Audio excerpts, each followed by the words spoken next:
Well, we talked about this, but yesterday it was not a great showing. Not a single player over an 100 rated EPS, none of them going outstandingly positive. And we're talking about the most achieved players in the world. They've won just about everything you can, except a Six Invitational.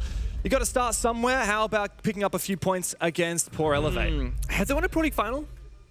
Well, you know, that was a... We haven't had Pro League final since 2019. That was a content piece interview, I think, where Chaco said, we have won everything but the hammer. And the back of my mind went, what about Pro League finals? How many of those did you win again? Well, the thing is, they're less than majors, so they're less valuable, but they are part of the everything agenda. Yes. Not three, yeah. Three, yeah, just casually three Pro League finals. It's 3 or 4. Look, it's been 7 years. I think really a Pro League final is a testament to the legacy of this game. When everything started, we only had Europe and North America. After a year or so, we had Brazil make their introduction. Of course, Elevate, way back at the very first Six Invitational, actually played on Xbox, and Laxing from that segment, he, of course, raised the hammer as the only ever Xbox champion before, of course, we moved entirely to PC. Now Elevate have an entirely Brazilian roster, which didn't exist at the time, and they play in APAC, which didn't have Pro League at the time as well. How times do change. So Elevate, if things they start slow, of course, they're going to be looking towards Psycho, as the analyst has mentioned, where that's where the experience truly lies for Elevate. Sure, they also got resets and Ion, they've had some years under their belt, but it's Psycho who is also a world champion, who's raised the hammer with an IP, which was also in Paris, France. True. He's played 7 Six Invitationals. Yeah. The same number as Brede, actually. You know, Psycho has played more SIs than the rest of the team, including Shaiko himself. The thing is, Psycho yesterday, kind of a middling scoreline, nothing too crazy, right? But early entry from Stemp might find one. The yellow ping is there, the wallbang does not connect. Shaiko will run away and play East Stairs, and then actually, with the East door opening towards Archives, he will run all the way back into the hall, saying, let's not play East Stairs, because there is no Asami that's been banned away by Elevate, as was the Warden. So we're expecting that Glass, the Ying, the chaotic playstyle later on. Psycho, one of the best Glass players in the world. This is an excellent matchup for him. So it's all about taking map control, clearing these positions one by one, and an important one of those positions is Leakafak here. Verticality being contested by Psycho. Down below, time to drone up waiting, see what he can find out about East Stairs. Maybe hopefully drone in Raps. I don't see a lot of Osa these days, Nick. No, they did make the shield deployment a bit fast, I think from 2.5 seconds to 1.8 in activation timer, so a bit quicker now. But, there we go. Ion, clean shot. I was going to say the operator lineup on the attacking side. We don't see the power-ups, right? There is no Glass, no Ying, no Grim. 2 shields are banned away. Maybe that's why Osa's coming to action.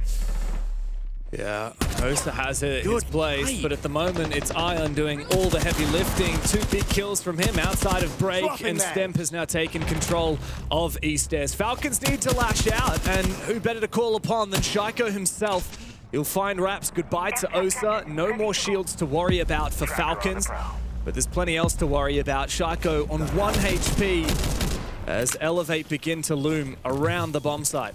Just look at Shaco's playstyle right now. He's on 1 single point of health, like you mentioned, and yet he's peeking, playing aggressive, holding map control as long as possible, because Falcons, they're down, but they're not quite out. Elevate, Ion's been so good at finding these entries, but they're stalling. And with Osa dying, who's supposed to lead the charge forward? Who's supposed to walk in and get them some map control? It looked like that was Raps' job, and no one's replacing that position. And you know what else is the problem, is we still have Aroma taking control of security. Thankfully, Elevate may be able to just focus up on the site. Big pick on Shaiko, and that's goodbye to bomb site control. Archives can be cut apart by Elevate as Falcons look to reposition. Brede goes down below. This is a risk. He's selling users on site, but if users can hold down the fort with his Goyo canisters, 1 kill onto resets, it might just be winnable. A C4 down below. It's good. Is he going to have the info for the late rounds? Here it comes. They're going to wait for the fire walk in. Plant default. Brede's ready for it. It's going to be plant denial. Goodbye, Psycho. Brede can hold the diffuser from below. Stemp has to get active, but Ion's not going to have time to plant. And it's a massive clutch in the opening round for Brede. This is why the mid-round is so important, especially on a smaller map like Border. Things can go from good to bad extremely quickly. And honestly, had Elevate had just 3 more seconds on the timer, Brede can see their verticality, doesn't have any yellow pings, has no C4, because it's spit for the first kill. They can still go for a plant attempt. 3 seconds, that's all they needed. But they stalled out for a good 60 seconds in the mid-round after Raps died on the Osa. And that is going to give Falcons that, it's fine, guys. Slow start, but we get the round. Hero play from Brede. That was a 3 versus 5, by the way. 2 versus 4. Yeah. Brede bided his time. The fact that he didn't go for that C4 until just 4 seconds were left on the clock was perfect. He said it was a high risk because he's, selling users by the bomb side. But honestly, big praise to users that we saw there in the kill cam. He was playing so far back in Armory small box, playing by the glory of fire, popping all the canisters. There was a very clear communication from Falcons saying, okay, Brede is going to be the win condition. He can see for the planter timer is low. Users to stay alive. Because if users goes down before Brede gets the C4 off, they can sprint in deep Armory, they can plant on concrete by the Archive's window, and that's how they would lose the round. Brede walking up a staircase. They all know it. Nothing's going to be happening, right? Yeah. So really big praise to users playing this strat with Brede. Perfect synchronicity for Falcons, but still plenty of good things to say about how Elevate played that round, especially in the early rounds. Yeah, just talking up the pressure, not taking too many risks, waiting for Falcons to expose themselves, getting those advantages, and then consolidating them. They did a very good job of that. It was, in a way, the Vulcan fire that really, I guess, punished them at the end by playing so slow at the start of the round. But second round in, we go down to Med's workshop.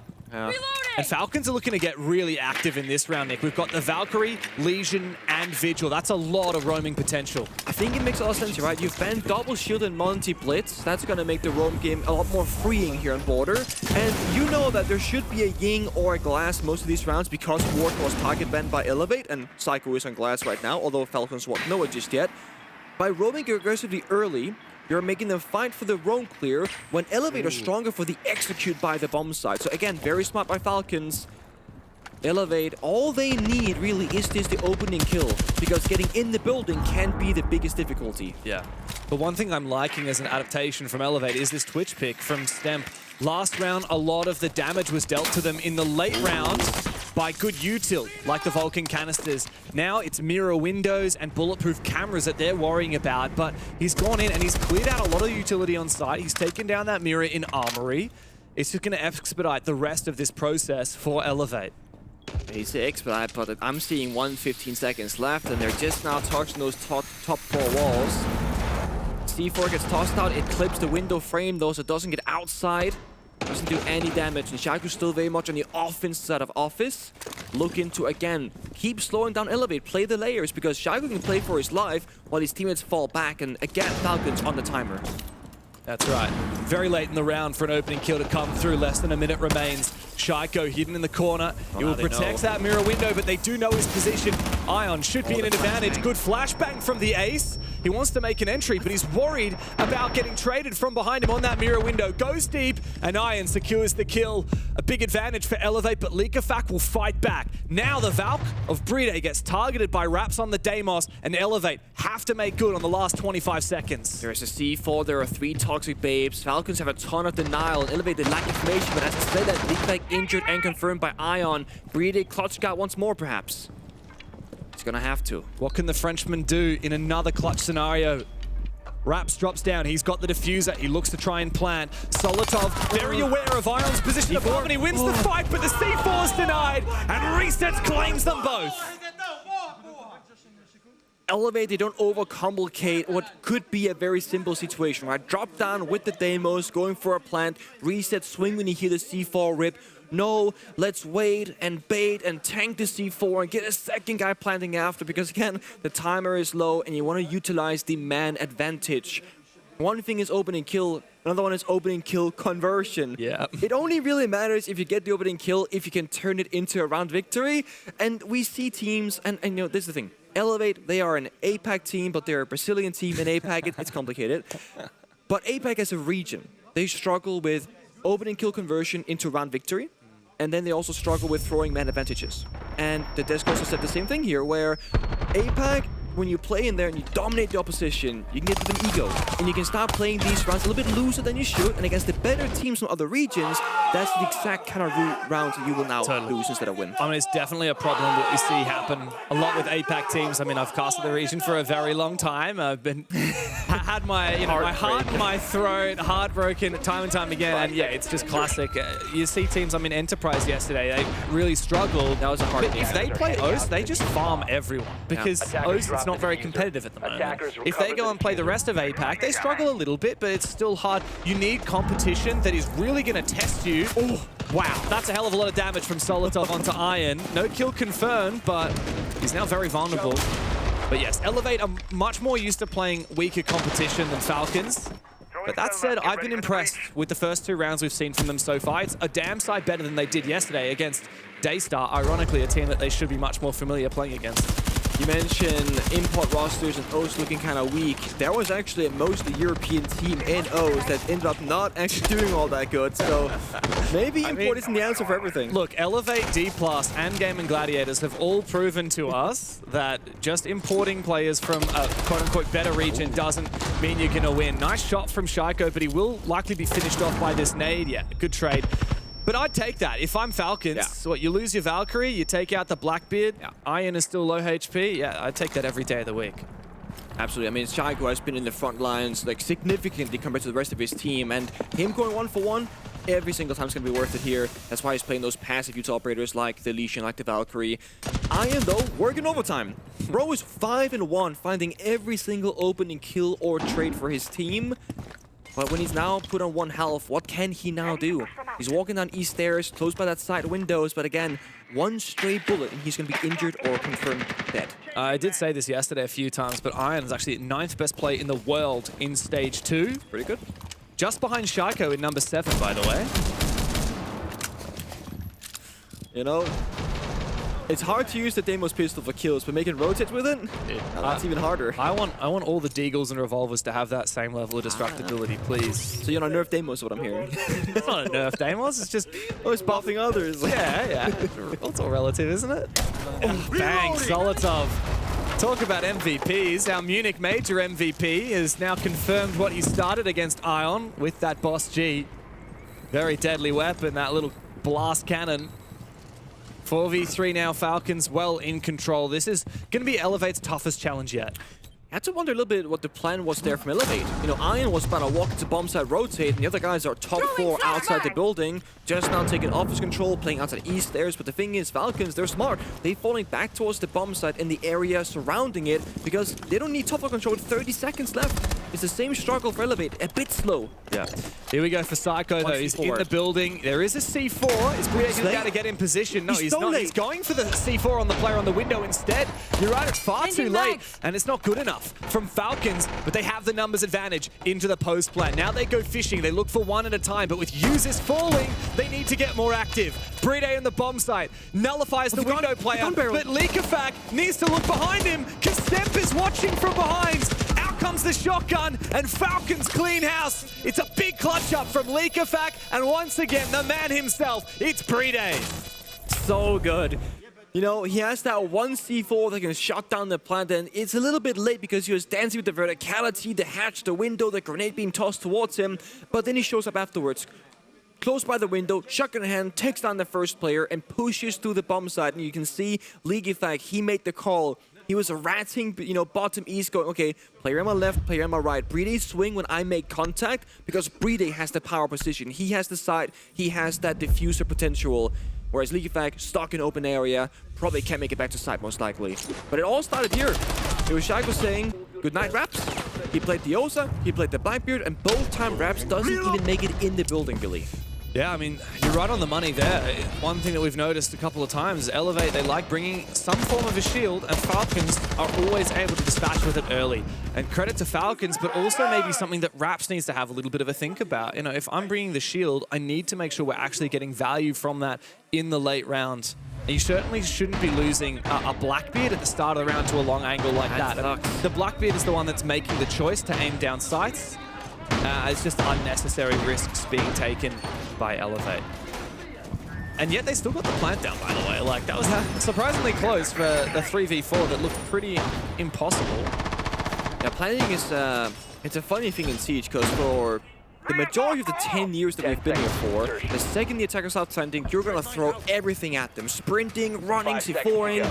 But I feel like in the last maybe year and a half or so, we've seen teams actually willingly give up the plant to play out a man advantage post plant. Like, that was a 4v3 for Falcons. Yeah. So they're saying, okay, let's not risk losing anybody running in trying to deny desperately when we know there's going to be one guy stuck by side window, one guy stuck east stairs, and one guy stuck, you know, the planter on the bomb side. We can just play man advantage. That's something that I think Astralis back in the good old NAL days, they kind of started doing. And then I would see other teams really picking it out later on. Yeah, diffuser plant to win conversion has gone down a lot. It has. It's because defenders have gotten better at retaking. Okay. Now, is Reset scared or smart? He's very far out. This is very unusual. I don't expect Falcons to really expose themselves for a long time. Oh, they're there's gonna a go. set play here. Yeah. Glaz. Smoke, flash, fire, go. You need the entry for this to work, though. What's the Amaru play here? Yeah, we need...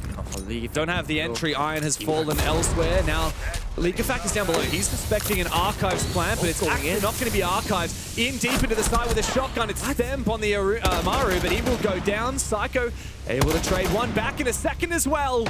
He's turning back the wheel of time. Psycho on the Glaz. 8 years ago, he was the one that pioneered it, and he's still getting it done. But it's just him and Raps remaining, as the latter will find his pick. Psycho needs to achieve more, but he's got no more smokes remaining. Raps. And there's info on the back of that bulletproof. Raps will take it down. Leakafak and Psycho to retake. Oh, another one for Psycho! And the two of them get the job done! It took a couple of rounds, but the Warden ban finally comes into effect for a round W for Elevate. The glass goes in, and it's funny because he kind of sacrificed the Amaro. He's in the middle of the smoke, he can't see a damn thing, he gets smoke banged, but then that's where they go, we have the upper hand. Glass can see everything and gets 3 kills in the round. Raps got 2 kills, and then the 2 most important one can argue. He clears the CCTV player of Benweir, which is the only reason why Raps could get to the Armory bomb site with the diffuser in hand, and then he gets a final kill saving Psycho. But before that even matters, it's Psycho, the most experienced player from this roster of Elevate, just finally fully showing up. There are a few players that we associate so iconically with specific operators throughout the eras of Siege. Perhaps yourself on Smoke, Canadian on Pulse, maybe once upon a time Canna Raketti on Ella, Psycho on Glaz. Always, yeah. Psycho on Glaz is a testament to his ability to play through all the different buffs and nerf that operator has had, all the different metas that we've seen over the last 10 years of Siege. He knows when to bring it out. He'll even ban the Warden against you. I love to see it. Yeah, I was one of the unfortunate players who faced off against Psycho back when Glass got reworked with the Thermal vision scope. Yeah, and it was hard. Let me tell you, it was unplayable. In fact, they had to nerf it into the ground. That was before Maestro, Bulletproof cameras, and Warden were a thing. So he's just kind of fighting with no tools. It was also back when you just always had the thermal vision. It didn't kind of deplete as you moved. Ooh, you could just move freely, actually. Yeah, you just had big glowing bananas. Yeah, as we say. But the thing is, that glass playstyle is very specific, right? And there are different tools to deal with. Like I said, Bulletproof cameras, the Maestro Evil Eyes, C4s in general, trap operators, smokes, and Elevator smart, right? They're not fully investing into one singular way of playing the game. This one, I feel like this could be a cheeky one. Whenever I see a Thatcher, I'm always thinking, you know, since he got reworked, you can now kind of specifically target things flying at you. We saw a great play yesterday. Furia against Falcons used the Thatcher to execute and deny the C4. Exactly. And that's what I'm thinking this round could be as well. The big question is for Elevate. Are they going to go for the right bomb side attack, which I think is unlikely now given the player positions, or go for a bit of a roam clear, and then they can go for a plant and shut down any C4 tossed their way? Oh. Leakafak's in a world of pain. Thankfully, Shaiko will help him out, take down the Ram, so less verticality to worry about. But Falcons, they're still able to rotate through these different positions, through the 90 hallway. Iron watching from the break door. I believe there was someone outside the CC balcony as well. They're just trying to tighten the net a little bit, get a little bit closer. Well, another angle for him to utilize is, yeah, Solotov's just hacked away at another one with the Boss G. 5 versus 3 now for Falcons. They can keep peeling back the layers of this defense. That's a good mine on the desk. Good follow-up though. Raps walks in, and then the gun behind them of Psycho gets one. Resets, finds one. Oh, nice, Credit back immediately. The Bosch T1 tap. A smoke, but this time no Thatcher, but also no C4. This plant might just go down. Oh, this will be very desperate though. The shield. Verticality, 3 players up above for Falcons. Shield. Down leak effect will drop, but surely they'll have it in the post plant. Comes down to Psycho in a 1v3 as he finds the first. Raps is down on the floor, can merely scout for information. It all comes down to Elevate's captain, as Solotov claims yet another life. Usus and him now put the pieces together, try and figure out where has Psycho run off to. Evading the drones, Solotov will use his gadget, but Psycho, he's playing his position to perfection, sees one, and he finds the first! It all comes down to Solotov now, with the SMG-12 in hand. He cannot get it done! Back-to-back rounds for the king from Brazil. Psycho's hungry for another hammer. It's what we've all been saying. Elevate, they had a really bad first day up against Daystar. They get completely obliterated. Second game here against Falcons, it's gonna be an impossible task to even get a map, right? They need Psycho to lead them into this battle and come out victorious due to his experience. And now he's showing us exactly how he's going to accomplish it. What a phenomenal post plant. Phenomenal! He knows that if he dies covering the plant going down, the round is cooked anyway. So he plays hide and seek in the bathroom, tucked in the corner, only swings once Falcons drop down the hatch and goes for one. Right here. After that, he plays kind of the hide and seek game. He goes so far away, playing an angle that's not even opened up. So he has to rely on a wallbang spray headshot, which perfectly connects, leaving Solotov, the last player alive, with about 30 HP to his name. That's one bullet. That's a round victory. That's a huge clutch. Elevator starting to build a little bit of momentum here. Oh, yeah. After what happened yesterday, I mean, they weren't just taken down. They were obliterated. It was not by Daystar. I mean, they got 3 rounds in 2 maps. It was 7-2 Chalet, 7-1 Lair. Lair is up next. Now, that is actually Elevate's map pick is what I thought. I mean, the overlay says something different. I thought I remember on the map video graphic it said it was Elevate's map pick. I'll have a look at the veto sheet and confirm that in a second. I think it is right, actually. I think it's Falcons map. It is Falcons map pick? Okay. Well, both of these teams lost Lair 7-1 yesterday, so that is true. It's hard to pick which one is going to be favored there. But I got to tell you, Elevate are looking pretty good here on Border. Now, Elevate typically not a Border team.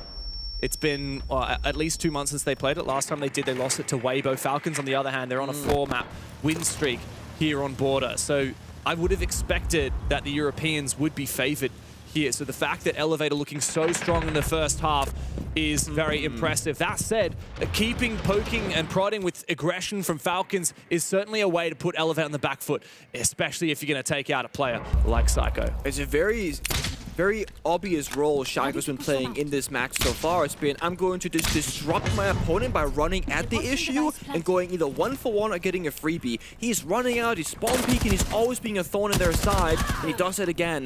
Now Solotov in customs, actually forcing back step, but C4 from Breeder takes down resets, so all of a sudden this one is completely falling apart.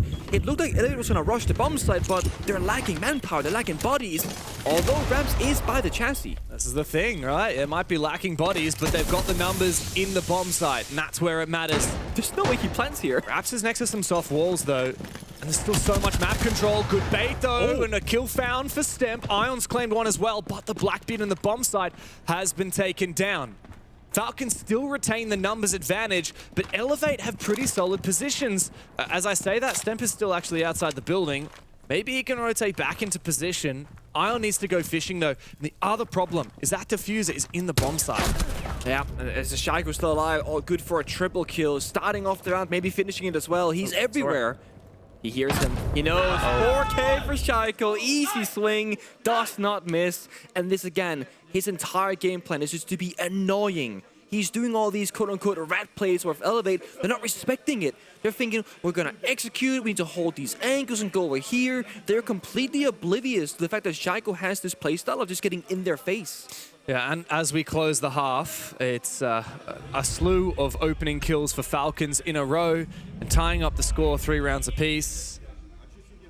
Elevate now move onto their defense, and I did double check. You are right. It is Falcons. Well, it's Falcons map pick number 2. It's not me who's right. Well, the It's overlay was production right. who's right. My memory is wrong. That's all. It's not about who's right. It's about who's wrong and who we can blame. And I'll cop it. Elevate did pick this map, which is a surprise to me because it's not historically one of their favorite maps. Definitely. And Falcons have been so good on it in the last few months when they have played it. So as we move into the second half, Elevate, a lot of expectation here. You've clearly been cooking in the background on border. What can you do about it as we move into the defensive half? You gotta praise Elevate for how well they're fighting back. They're starting almost every round with 1 or 2 players dead before the round really gets properly started. And it's still close. It's still clutch. This could have easily been a 5-1-4 Elevate or a 5-1-4 Falcons, but it's these constant back and forths that are turning the tide. It's also the second time in 2 days now where we've had a confusing map/starting side situation, right? Got a quick rehost for you, by the way. That's why we're chatting. Because you're thinking, why would they pick Border? It's unlike them. Yesterday, we were watching Enterprise up against SSG. There was a little cafe incident where SSG picked Cafe. They're the kings of Cafe, makes sense, right? Enterprise opted for attacking start, and they went 1-5. Yeah. And we're thinking, well, surely this is Enterprise's map pick because they are on the attack. That's what, SSG chose defense. That makes sense. And it's funny because the answer when I asked the analyst NATO, like, what was the reasoning before that, he said, oh, well, we know we start slow and we're scared of their attacks, was basically what he said. And so they didn't want to start defense and then go down like 2-4 on the favored side. So instead they go attack and go 1-5. Exactly. I just feel like that's a bit of a fallacy. No, I mean, honestly, sometimes you need to reinvent the wheel. And I feel like that mentality right there is trying to reinvent the wheel. Because it goes against the logic of what most other people are doing. And if it had worked, oh, you're a genius. Yeah. It did not work. They got absolutely clobbered in that game. And this is the thing. There are some, you said it, players who are known for a certain operator. When I think of SSG, old school, Troy era, I'm thinking Clubhouse, the SSG roam game, basement top floor, right?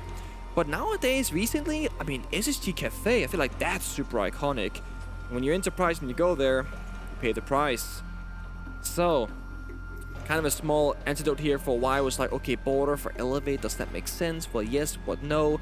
But they've done pretty good so far. The only worry, if we were to have one, is Border historically very attacker favored. Yeah. Going even on your attacks while being a bit clutch for Elevate might not be enough. Well, I do wonder, here's a question for you, about the new operator bans. We're going to say new for years, because that's how we work in Siege. Like, it's still technically new. When something as big as the way we ban operators in Siege, or the fact that we ban operators back in the day before we had bans, when something comes through, we're going to think about it for a long time. And talking about Border and how it is a small map, there's a lot of exposed zones, a lot of outside the map players, and attacking team does favor that side in a way. But the thing is, like, even an attacking sided map is usually actually defender sided. It's just like 49% attacker favored. Like, that's just the nature of Siege. You've got essentially a 6th player on the defensive team being the clock. How much does the operator veto play into that, right? Like, if you have the ability to ban out a bunch of shields and you have a lot of choices on defense, like, okay, well, if they ban Mira, we can play as Army. If they ban both, we can play Warden. If how much is that going to factor into whether it's attacker or defender sided? So there's like, what, 2 or 3 big things that kind of skew, I think, the favoritism of sides. One is, of course, the new operator ban system. You can target things and tailor it more. The other one is we have attack and repick, which technically isn't that new anymore, but still quote-unquote new mechanic. You can swap all 5 attack and operators in the drone phase, which means you can tailor the perfect lineup for every single defensive setup. But that's the third point here. You can only do these things if you have good drone work in the drone phase. And Border is a map where getting in the building and seeing the setup is really easy compared to, let's say, Skyscraper, Cafe, Consulate, where getting into those top 4 bomb sites can be very tricky.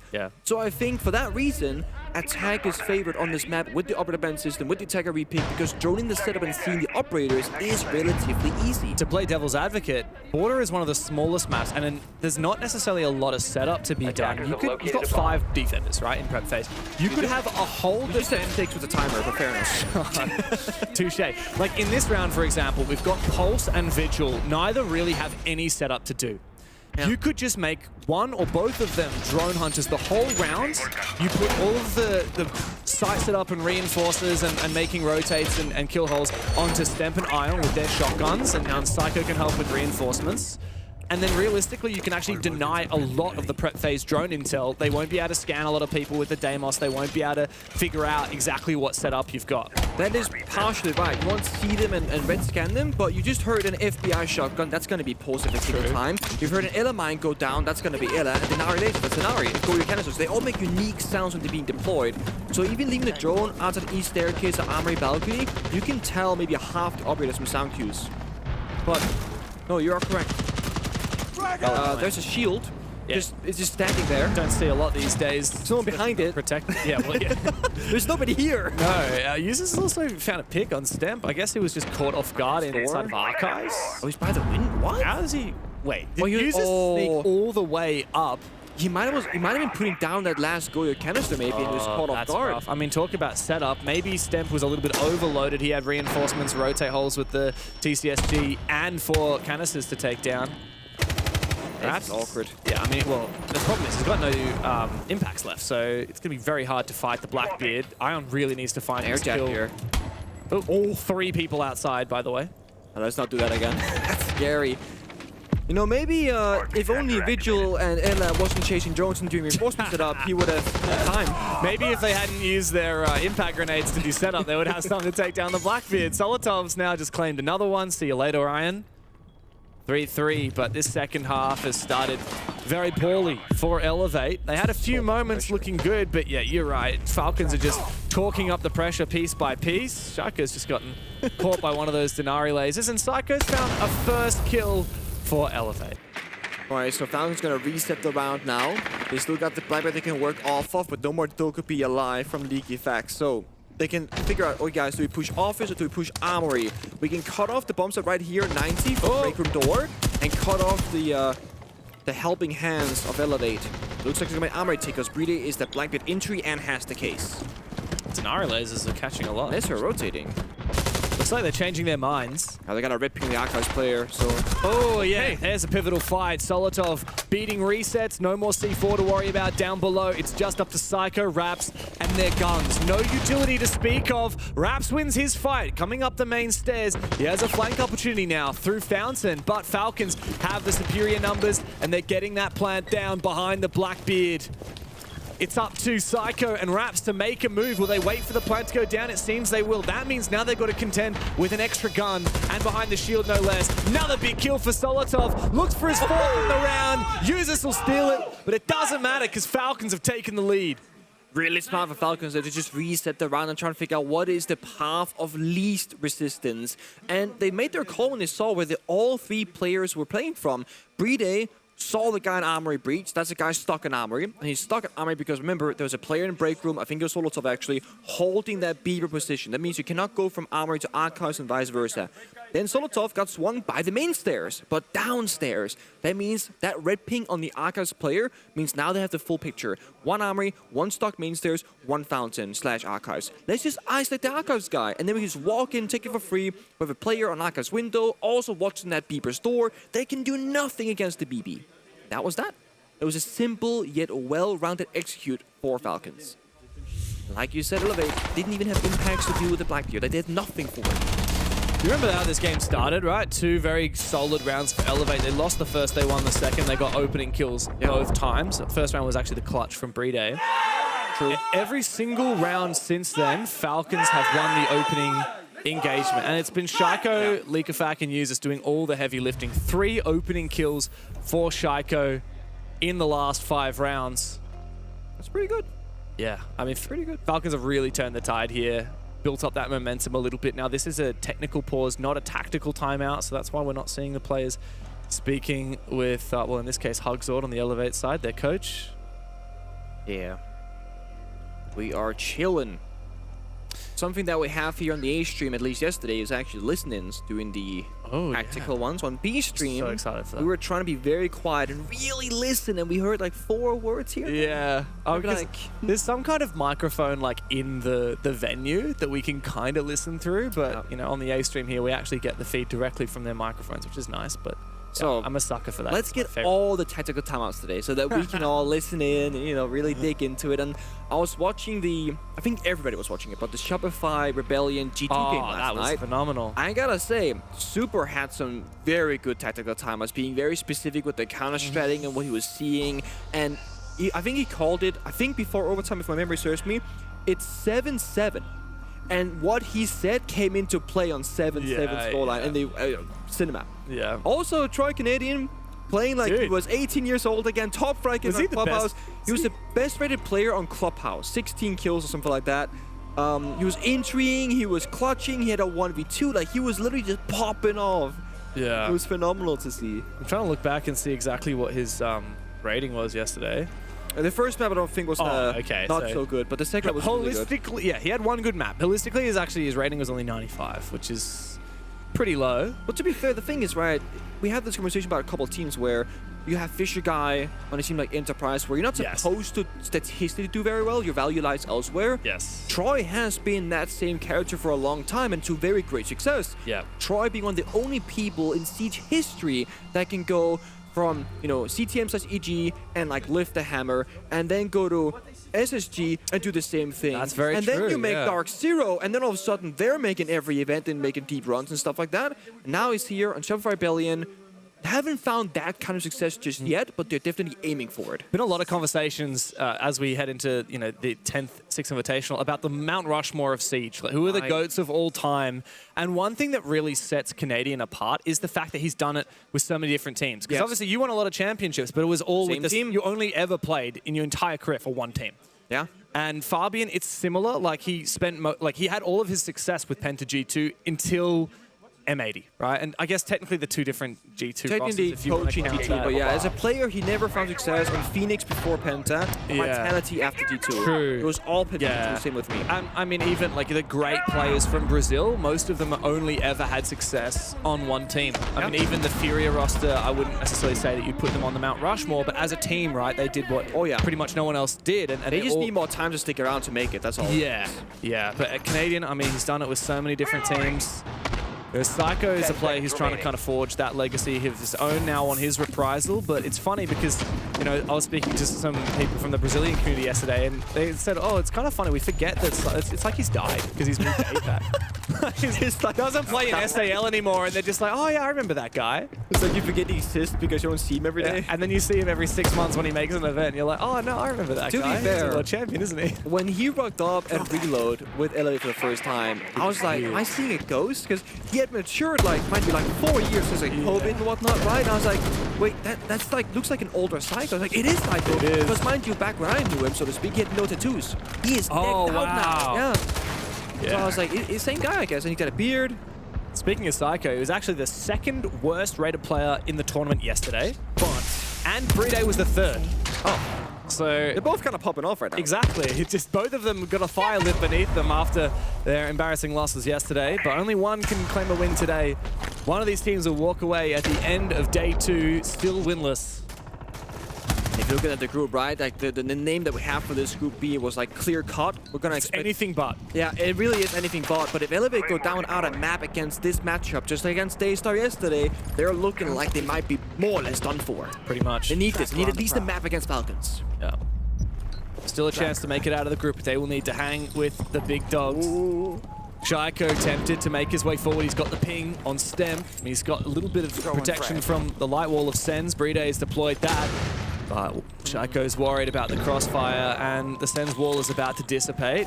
This is awkward. Again, getting in the building can be so challenging, and this is exactly why you're stuck between a crossfire. Ooh, that could be good, though. Forces him back. Out comes the Deimos track again, still onto stem, but to go, boys. Shaiko is worried about the player just around the corner from him. It's Psycho. Is he going to check the corner? Hang on a second. They're planning on spray. He's gone down below into Workshop amidst all of the smoke and mirrors upstairs. Elevate have stolen the show desperately. Psycho looks for something, doesn't jump over, doesn't go upstairs. Iron now down on the bomb site. And Falcons, they have leapt into the bomb site, ripped it straight out of Elevate's hands. All they need now is to convert in the post, and there's a very good chance of that happening. Psycho, time is ticking. You got to get on your bike. Leakafak covers for Rabs. Leakafak a second. See you later, Psycho. It's 3 for the IGL, and Falcons take flight once again. Ridiculousness of a round. They just steal it. They're out at Armory with their caps on fire. Shaiko's dancing with 2 players, one Armory, one CCTV. All of a sudden, Bride and Leakyfag found themselves mid-side just planting. Tech timeout for Elevate. Ó, guys, pega a visão. Quando começar os rounds, dá uma lida na folhinha, tá ligado? Pega a visão, porque essa play é aquela play fake deles. Eles vão fazer o mesmo jogo, mano. É o jogo de tentar brincar um bagulho pra cima, que pode ser comida morte, a gente tá calando isso full time, esqueceu do bomb. Mas se dá uma lida na folhinha aí, a gente vai saber quais são as plays que os caras e os baits que os caras vão querer fazer. Outra coisa, próximo round, vamos tirar Demis pro Psycho. Quando a gente voltar pro bomb arsenal, fica muito mais forte pra gente jogar pra lá. E se eles tentarem fakear alguma coisa pra plant arquivos, é só a gente ficar full ligado nisso. Se quiser até colocar goleiro na nossa comp, a gente consegue colocar. Pra deixar os galão full pra lá, tá ligado? E não pode atrapalhar a gente, porque eu acho que eles não vão fazer blocada leste de novo. Então a gente não precisa estar tão forte com os bonecão pra trocar tiro ali. Eu acho que eles vão fazer de novo um bait, que é esse jogo que tá dando certo. Tá ligado? Presta atenção nisso, mano. Lê a folhinha, pega a visão, respira e comunica full. Segura a exposição, mano. Guys, vamos MR. Now I know what you're thinking. Pingo and James, what did they talk about? I literally got my phone out and texted Maria straight away. I was like, need help. Maria, please translate. I have no idea. But I did hear what sound like trap operators, a trap. Okay. But that could be anything in Portuguese, so I don't know. Dude, one day, I swear, I'm gonna learn Portuguese. You keep saying this I'm gonna do it. every event, James. I'm gonna do it. I just need to move to Brazil. You've learned the phrase. Do you want to share that with us? No, I can't say that on broadcast. Yeah, you learned a very interesting phrase, and you told it to JV, and he was like, huh? He's like, oh. Look, no, I don't trust a Brazilian when they teach you something in Portuguese. That's what I've learned. I mean, this thing is always the first words you learn in a foreign language are the bad ones. Yeah. Yeah. No, I can say. So I went to Portugal a few years ago, and I like tried a little bit there. So I can say pastel de nata, which is like one of those little Portuguese custard tarts. Okay. In terms of more Brazilian stuff, I don't know. I can say de nada, which means like no worries. Good job. I think everyone can say that. Yeah. Kind of one of the Irish things you learn probably, but you know, it's something. Bom dia. Oh, yeah. Boa boa. Boa boa. Oh, I'm afraid that's it. What? All right. Look, if you were Elevate's coach, what would you have said right now? That's a good question. I think right now. Oh, no, wait, hold on. We're planning again, guys. There's no one by the bomb site. Again. Here's a play and a half. It's free. Damn. Again. Oh, no. Never mind. Wow. Perfect. What a bang. shot from Resets. He had to hit him in the foot underneath the shield. What? That is a miracle. Credit to Resets. Look, Elevate are so lucky. That was by the skin of their teeth. They denied that plan. And now Falcons, I mean, the jig is up. The push has been telegraphed. You have to see, has the rest of the round got legs? It's essentially just a full reset, 4v5, and no diffuser. That's the Achilles heel right there. Literally. Oh, boy. I mean, I thought that was going to be no shutdown. Oh. So this is how you win at Falcons. Just say Elevate. Can you guys just throw a few bodies, please? I mean, this is the classic, we call it the Elemj IGL call, back when Elemj is the leak effect, right? He goes, Shaiko, go kill. That was the BDS's #1 strat that they used for years, and it worked so great for so long. Still kind of works. It still kind of works kills, sometimes. by the way. Stop fragging. But it's again a classic reset. The thing is, they spent all their smokes and they lost the blitz, so the glass is going to be very inefficient. The blitz obviously is also dead from Bride. It comes down to pure gun skill and drone work, and there's one singular drone left in pocket for Falcons, so it's just pure gun skill. Oof. Nice shot from Stem. Solitop pushing solo, it's not quite going to work. I feel like Falcons got a little bit carried away. There's not actually substance to this push. They're kind of just baiting. It was a one and go. Yeah, but you have to be like, all right, reset, let's try something else. No, they're going to try the exact same thing again. This could work? It's not going to work because Raps is coming from the other side. Yeah. Easy freebie. Not a second, but doesn't really matter. You're happy to go 1-for-1 for Elevate at the moment. And Resets, dude, he finds 3 kills from up on that hatch. There is one man responsible for Elevate winning that round, and you're looking at him just there as Resets. Crazy way to save the round, though. I mean, there are so many instances where a shield is planting in a smoke, and you know he's planting there, but there's nothing you can really do about it. That was one of the really rare instances where you hit every shot perfectly in a row. Dude, if that was me, I'd be dropping down the hatch, throwing impacts, like trying to get a different angle, but you would have died to the glass if you'd done that. Like, Resets did the only thing possible. And, I mean, I don't know if he's picked up a 4-leaf clover or something, but he's very lucky today. You know why that's even possible? The limb damage change got reverted last patch. Really? 2 patches ago, sorry.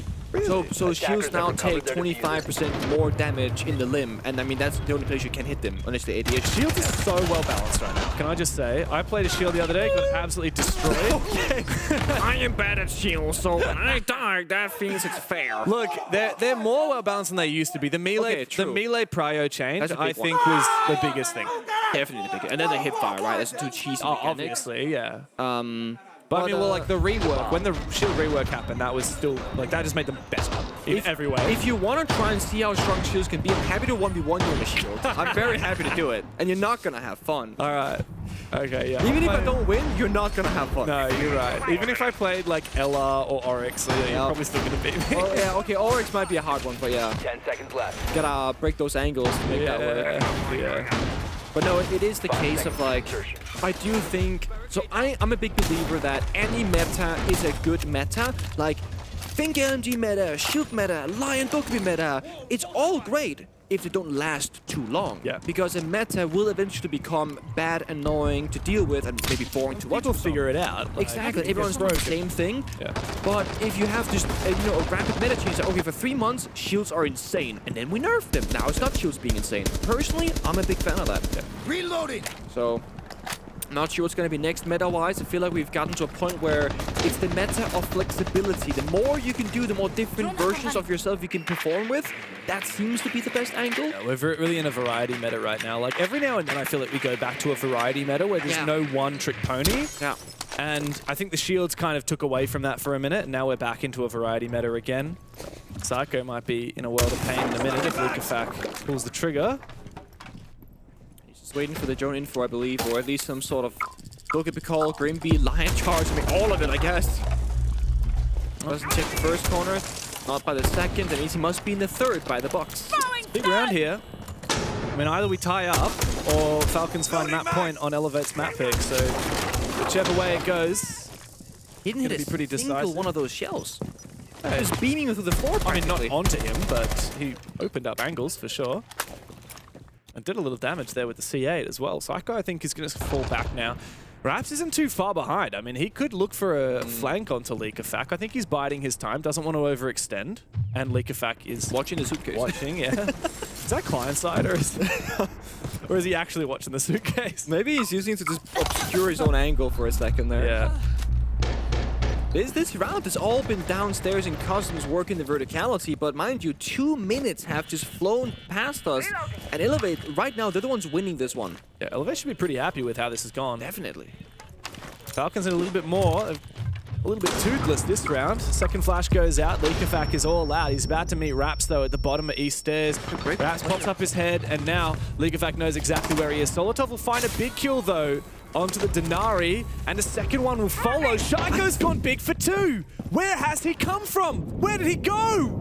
He's on the west balcony still, looks for an entry onto Armory as Resets dies as well. It all comes down to Raps in the 1v5. First kill found, Diffuser going down from Bride, but faked. Falcons don't have to rush it, 30 seconds to go, and Raps needs to duel every single one of them. It's not going to happen against Shaiko. Big 3K for the King, and map point for Falcons. Such a puzzling round, and if you want to go back far enough, it's a classic BDS round, back when they were with the BDS organization, where they try and be strategically perfect, masterminds, and pick apart the pieces. At the end of the day, it's again, Shaiko go kill. You know, everyone work together, walk in and get those things going. And it's funny how Falcons, they're so good at both styles of season. I think it's truly why they've been going to so many grand finals in the recent years, because they can play strategically with Nikifak's IGL leadership, but then every single player is individually so capable that when that doesn't work, they can just pull a round out of a hat. Yeah, they can play fast, they can play slow. Any one player on this roster could have a decisive 1v3 or a 4K. A big round where they put the team on their shoulders. That's the thing. And yet they still haven't found that hammer yet. And there's, You know, that was a conversation that was in the Down But Out podcast. Yes. Successor of the 6 on 6 podcast. Yes. That was the podcast. Can you be the GOAT without raising the hammer? And it's a big conversation. Yes, but it's also like so obvious. Like, no. Okay, so then the counter argument was, what if you won 10 majors in a row? You're not a world champion. You can't be the GOAT. So you need to win a side to be the GOAT conversation. Absolutely. So until that happens, Shaiko cannot be in the GOAT. Shaiko is never the. If Shaiko goes down and never wins a Six Invitational, he is not the GOAT. And I will argue that till the day I die. Repulsion device. But it's an interesting topic, right? Oh, absolutely. I mean, there's definitely a conversation there about, like, how do you decide whether someone becomes a GOAT, especially right now. Like, we're celebrating 10 years of Siege. I think part about being the GOAT is about legacy. It's about history.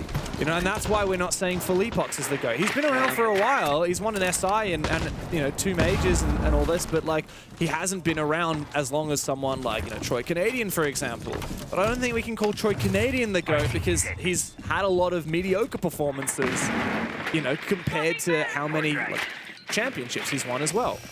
So that's when the conversation gets more complicated. One thing's for sure is that Falcons are getting absolutely greasied by Laxing talking smack about Canadian. I mean, I also raised my eyebrows when you said that. I mean, I will say, I do think you can argue that there's not maybe a clear-cut GOAT for one single person, Totally, but you can argue for various people. Absolutely. Like, my point that I was trying to get to is, look, Falcons are a great team, but they struggle under pressure when it comes down to big games. This isn't the biggest game, but they do seem to have woken up a little bit here. It's map point, and they've just refragged. All right, Resets is going to be able to bring it back a bit of an advantage for Elevate. I like this setup, by the way, with the castles in the mirror. Same. And honestly, the Aruni, that's kind of like the hidden strong point, I think, because it gives you information, gives you denial, gives you protection. They're still not taking down that castle barricade. I mean, they have almost no self-destruction, right? It's not like Sophia's meta these days. Brother. Really. This punch it, man. Nine punches. 9 punches. That's it, man. Yeah. It's always tricky when that changes, right? It was like 12 for the longest time, now it's 9. That's never easy, is it? But Falcons being from behind on match point. You see that 1W. There's a great flash and a breach and a kill. Yeah, this is what Falcons needed, isn't it? The opening, equalize the numbers, open up a hole into the site. But how do they kill that player inside a fountain? Resets on the Warden, still got a C4 available as well. I know exactly where he is. But yeah, I was gonna say, if they can get into archives, maybe. Step is 1 HP, he goes down. Okay, we need Recess to have a big moment, but he's caught off guard. And Iron now into the 1v2. Leakafak, he can force this plant down with users to cover, but Iron, he finds the first one down into the 1v1. Just 1 bullet required, and it's straight between the eyes. Elevator not down and out just yet. That's gotta be a missed comm from Falcons because they sprinted past the chassis for that default plant position. And as far as I thought I saw, Falcons had information that the last player was running from 90 in towards Armory. It's a Rooney DMR. We opened the wall, but right now we had teleportation because it was bandits. I think you guys wanna, if they're gonna do the setup again, they're gonna waste time CC. For example, if it's Stellars, they're gonna fall back, Fountain, Cade. I feel like we should ignore this, no? This full setup, you know? But we just surround site. We just yeah, no, it was good, but I feel like we should ignore it because they're really bad at refragging each other, helping each other, no? I feel like if you're going for the setup, we're just doing what they want, you know? Maybe like we take TC, Doka be Lion, we take space, you know? I feel like taking the whole map is better than just opening walls and going together, no? I think they play like this because we push everywhere, they don't like it. Yeah. We do this and it's easier to... I feel like just take space together and then go together. Damn, I could listen to their comms all day. Definitely a bit of a split talking points there though, right? Because at the very end, I think I heard either Breed or Leafix say, I think we just do the same thing. So I see Julie's point 100%. We're playing into their setup, and that's what they want. But I also heard somebody say, but it worked. No, like it actually did work quite well. Like they kind of saved the round, of course, but still. And that was a 2v1 where on paper you shouldn't really ever lose that. Yeah. And had that worked out, it's just map is over. Yeah, it's funny. I feel like just based on the rounds we've seen so far, both are true. You know, Falcons could directly counter Elevate setup. Like in that round, you know, the mirror, the castles, clear the mirrors, clear the castles, strip away their training wheels, and Elevate will fall over. Yeah. Or you can just be like, hey, let's ignore this and go elsewhere, because that worked. Remember that workshop rush? Yeah. We saw Armory execute Teller's rush should have worked as well. Teller's rush almost worked. So it's actually kind of both things. Both styles of play work for Falcons. The thing that was really telling for me was Julio highlighting Elevate suck at refragging. Yeah. They suck at helping each other. They're a bit slow to react. I think that is where you need to dial in. 100%. Now let's see what Falcons will have to go for, because the thing is they're expecting... Do you know what the bomb site is? Yes, so this is the genius thing for Elevate, right? They've got customs, by the way. They have gone to, on paper, one of the least played in the whole game's history.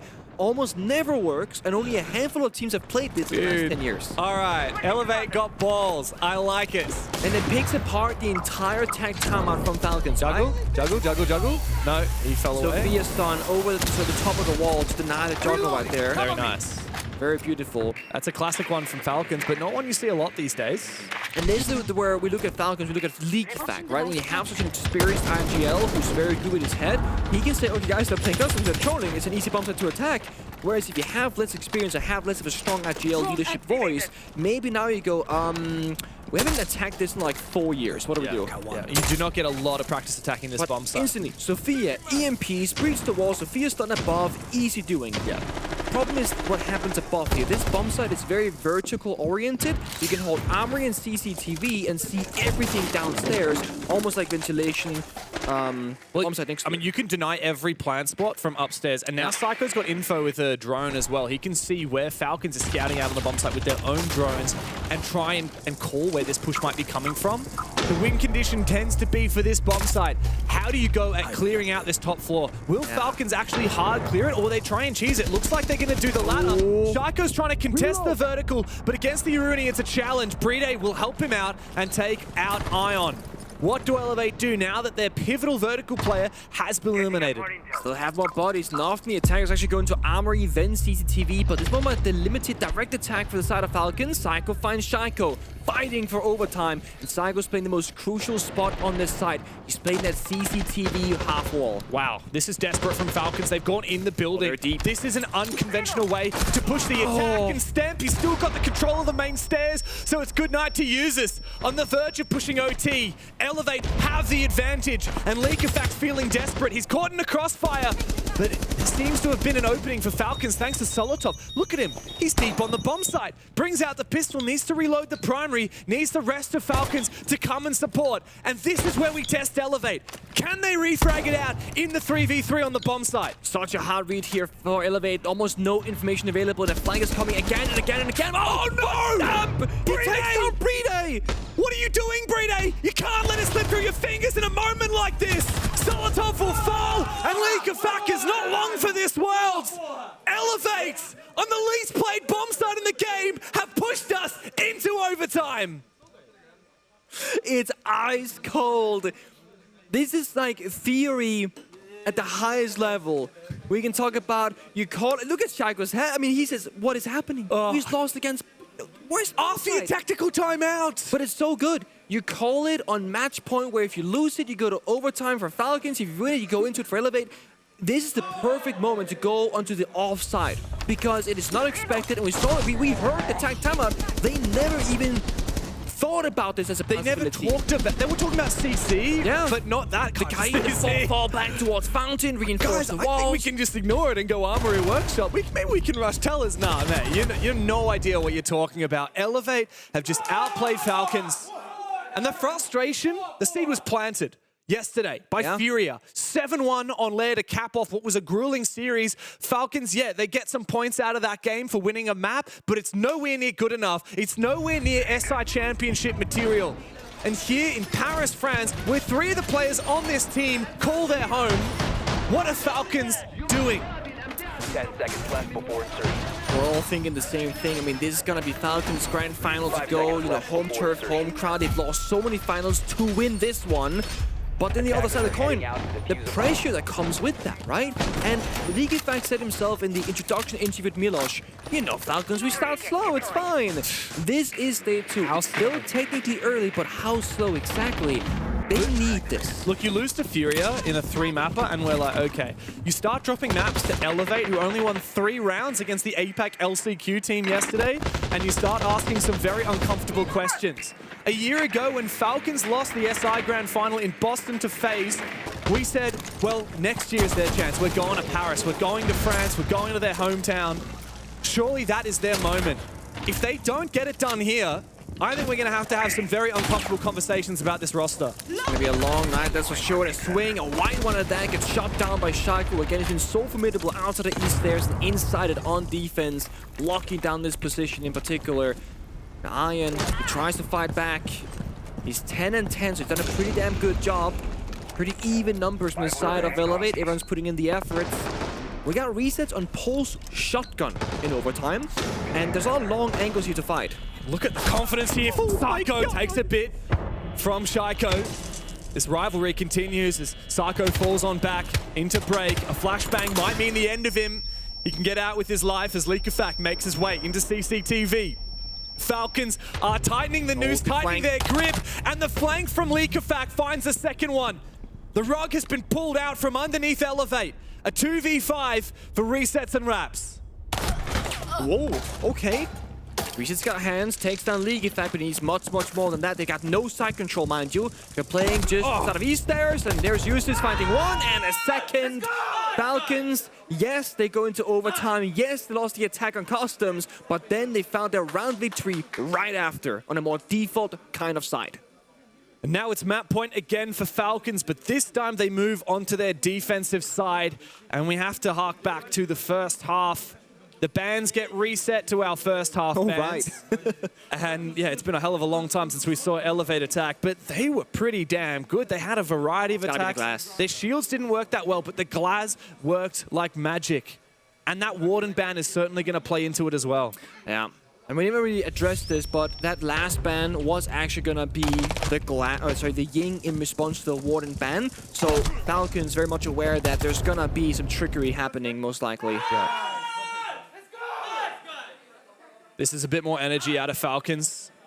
Julia's trying to keep the team energized, but you can see this has been a grueling map for these guys. Emotionally, this is a lot to deal with. After the 3-mapper that petered out with a 7-1 in the finale yesterday against Furia, like, you are expecting like a 2-0 comfortably against Elevate. And while Lair may find a little bit more fruit for them, because it is their map pick, you certainly can't just put down this disappointing performance on Porter just to whatever. I mean, this is a significant result already. So deep breaths, Elevate, of course, being on the attacking side, we can talk about Border being attack our favorite, etc. When you get into overtime, you gotta make all the first moves being on the attacking side. I do think that that pressure to perform just elevates a little bit more, right? Because if you go in on the entry and you lose that gunfight, you're playing 4v5 on what could be the final round of the map. When it comes down to clutching, when everything matters the most. And Elevate, they have options, right? They have this OSA Capital Glass. They could go for a straight Archives door / window execute. The issue is we see there are Goyo canisters on the other side of the barrier. 2 of them on that desk. And they're gonna burn them first. This is going to signal to Falcons that, hey guys, we're setting up the possibility of an Archives direct attack. This is so readable because, mind you, no one's opening Archives door, Armory door, CC balcony, no one's going to East Stairs. Shaku's East Stairs right now. So Falcons will communicate and say, guys, no one is anywhere, but they burnt the Goros and Archives. They're gonna rush it. This is really predictable. It is, and it's why usually if I go for a push like this, like you want to... the Thatcher rework, gotta catch the C4 the smoke. Put the shield down. This could work, James. Wow, the double Oster shields. The Capital and the Glaz. Oh, the Thorn. So you can out the first Thorn. So the Thatcher rework, you can very easily catch every throwable mid-air. Oh, what? He jumped in. The Glaz can't afford to die early. What's going on from Shaiko there? Gets very aggressive. As we restabilize, Elevate still have the advantage, but the problem is we no longer have the Glaz to work with. Now Solotov has retaken that position. The C4 can still be nullified by the Thatcher. Oh, good shot from resets. That's big. 4v2 now for Elevate. And this is looking more doable than ever. We still have the Osa shields to plant behind. The X factor of the C4 can still be countered by the Thatcher. Thatcher gadget. He's ready for it. When he sees any icon on that scan, he's gonna spam left click and catch the C4 midair. Out it comes and deactivated. But Users is able to deny the plant. Where was that from? Over all the way in Armory. How is he able to get the angle onto Raps when the shield is still active? I don't know. But with the shield still being there, you could just walk in and try again. But if the C4 wasn't shot, it's still beeping. That can be, you know, popped no out shield. by Breeder. The shield is gone, actually. Oh, that's I swear it was there a second ago. Maybe he died while he was holding it. Also, it didn't get planted. Maybe he picked it up and there was a shot onto the foot. So what now? This is awkward. I mean, Elevate have to recompose. They have to rotate 30 seconds. Loading Has back. to just kind of reset it now. I mean, Elevate, they've had their plan A completely destroyed, and now they decide to Thorn Trap. Not like this. No, the Thorn buff coming in clutch. Ion needs to 1v2. Knows where Brede is, but Brede's the clutch king for a goddamn reason. And Falcons will not let this round go by the wayside. It was a long and tough match for them, but they get it across the line. Ridiculous final round to send us into a victor in the first map of Falcons. I mean, the Glance jumping in the window to play the distraction game before rushing you just to then die immediately and try and go for a plant attempt instead. And every second was spent just waiting, and the win never came for Elevate. You may think that Falcons are out of the woods, but there's no time to sniff the flowers because Lair is coming up after this.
I think a lot closer than most would have anticipated. It goes overtime, but ultimately, Falcons, they show their grit and they take the map, and a very important map to take. But Lax, I mean, like, did we expect this caliber of game? No, absolutely not. I mean, I expected Falcons to come into today based off what happened yesterday, playing exactly how we saw. But for the side of Elevate, I wasn't really expecting this level of play, especially on a map like this where, you know, I was talking about that serving sample. Yep. They definitely made me put my foot in my mouth for sure, given the fight that they were constantly having. I mean, it was really a battle of heroics from both teams.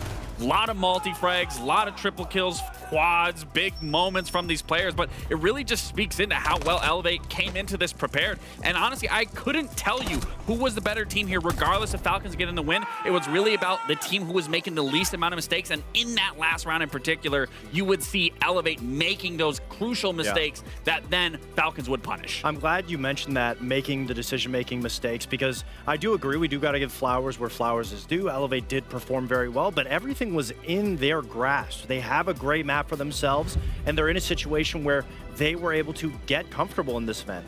That's everything that Falcons was able to deliver to Elevate, and that being said, I just feel like the decision-making is really what costed them, and it goes to show that Elevate is not making conscious decisions when the pressure is on their shoulders.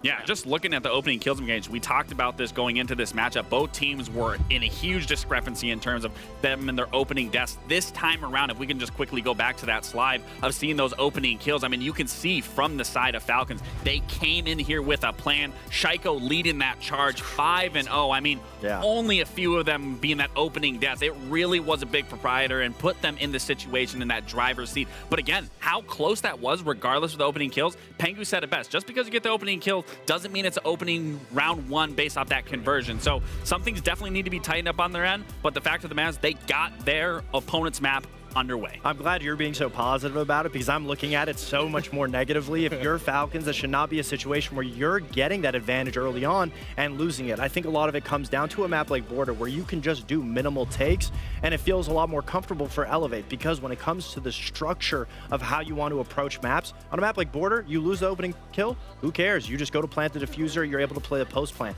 On the maps coming up, Labs, and if we make it to a Lair, that's not something that you're going to be able to see. You can't just do minimal attacks to be able to win rounds despite losing early advantages. When I look at it from your perspective, I understand totally what you're saying, but I also have to look at it from Falcons' perspective. We talk about pressure. The fact that they were on the cusp of possibly losing this map where Elevate in some situations, the fact that they were able to get over that hurdle, be able to get the win, to be able to punish them, just goes to show that they are mentally here than what we saw yesterday, where that exhaustion started to settle in. We saw them go into Lair, and that's where they crumbled. So the fact of the matter is they were able to get over their own mental state really just shows that they are prepared. It's a really important note that you leave us on that one, because we do head to Lair next, and we've obviously seen what happened. Falcons, they could not hold the might of Furia. Obviously, Elevate, a completely different team. How do you feel like this game's going to unfold on Lair now? In my opinion, I think Falcons blow Elevate out of the water. I think Elevate had everything in their grasp to be able to win it. Good map. It makes it easy for them not to have to IGL. On a map like Lair, it's just a lot more difficult. You have to be a lot more trading.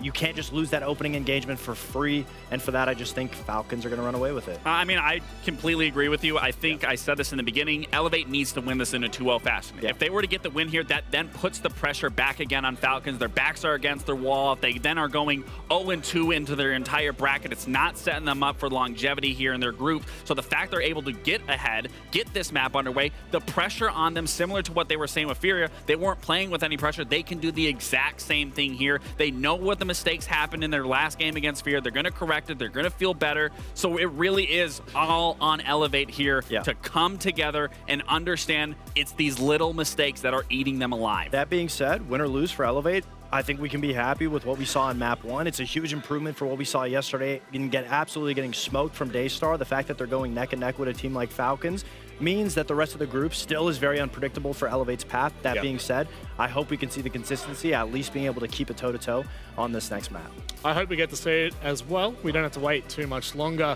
We've got, I was actually going to combine these two names. I'm not going to anymore, because why? Okay, welcome in Devgu. It's lovely to see you. I feel like you should have kept terrible. Yeah, That was y'all should have let him keep it in his I head. think Peng Mata works. You could have said Pez. I mean, I told you I didn't want to, and you asked for it. But, gents, it's time for you to take this one away. I hope you enjoy what could be an incredible map 2. Thank you very much. Map 1 was phenomenal. Border was a real treat. Elevate gave us a lot more of a fight than we expected, but has the wind been sucked from their sails? Moving on to Lair, both of these teams lost it devastatingly 7-1 yesterday. They only won a single round of defense. That is where Elevate start. It's time to get into it. Can Falcons get it done in 2? Can they redeem themselves? We're about to find out.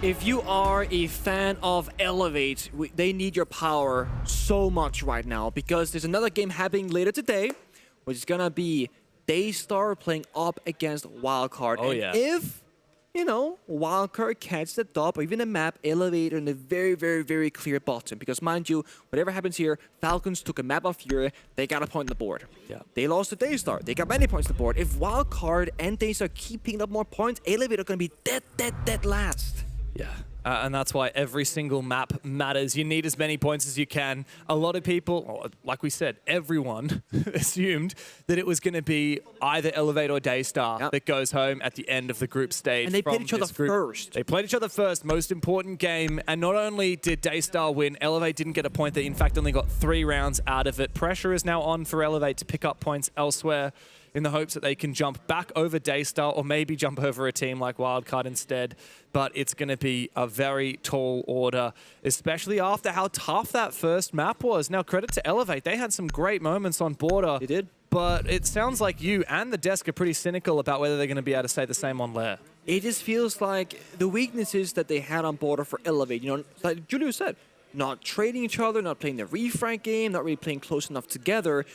Assuming that Elevate play the same sort of playstyle here on Lair, it's a bigger map. You're going to be further apart with even less traits now if you're already batted on Border. So that's my big worry here. So when I'm looking at Elevate, especially on defense, it's looking at the layers that they have because you cannot give up map control fully like on Border at all. You can just play literally on the bomber side. You got to hold your ground for quite some time, then fall back ideally. And in this opening one, I mean, look at the defending lineup. We are talking utility out the west. Sue, the Clash with the Shanga, crazy map control, good plant denial. Then we're locking down the walls with the Bandit. We're then protecting everybody with both the Wamai and the Denari lasers.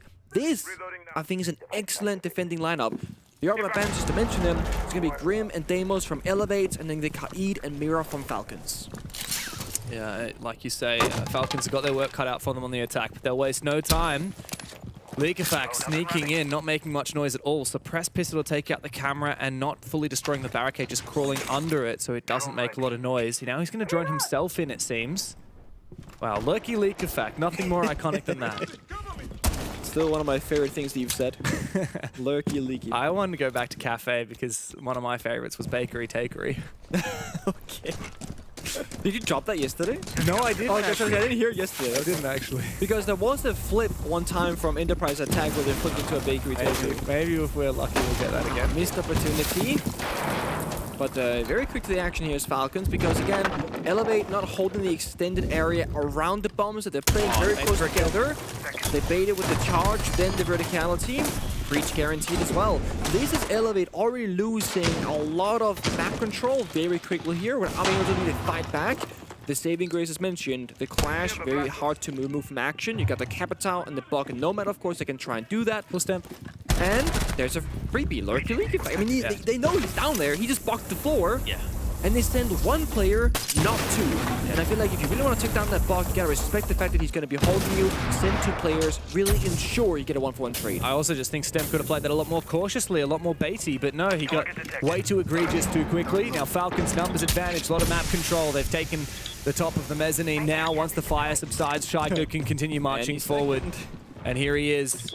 A few Denari lasers to worry about, but he's still got the control nonetheless. Doesn't shoot the battery, Shaiko.